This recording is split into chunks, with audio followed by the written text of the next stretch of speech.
Alam mo, Gabriel, meron na akong front page eh. Pero pwede ko isingit yan. Pero bang litrato ng bata? Wala. Pero may camera ka. Wala ka man lang picture ng bata. Wala. Wala nga akong litrato ng bata.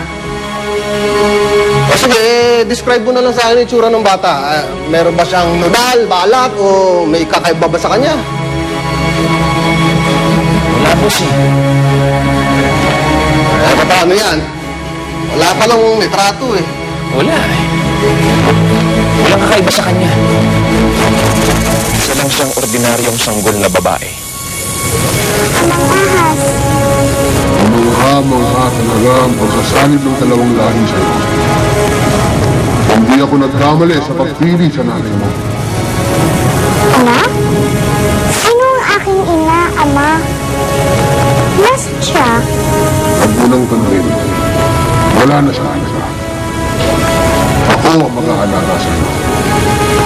Hanggang sa tumating ang tamang panahon para maisakatuparan mo na ang iyong misyon.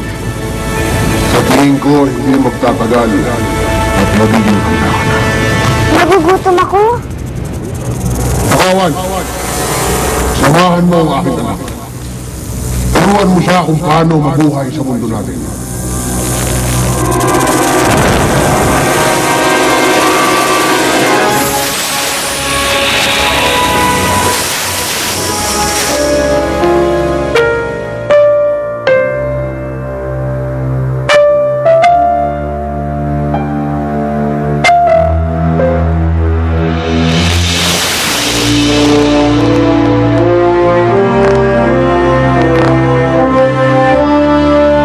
Gumising ka na.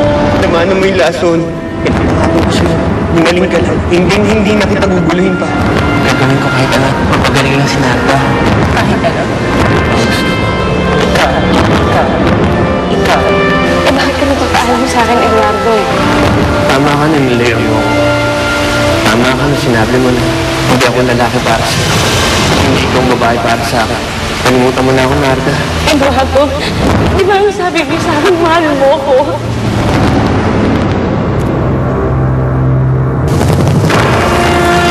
Eduardo. Valentina. Ginawa ko ng gusto mo.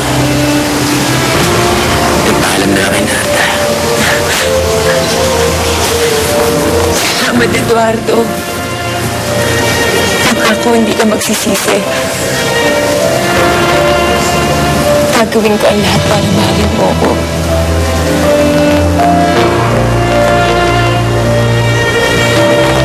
Mahal na mahal kita, Eduardo.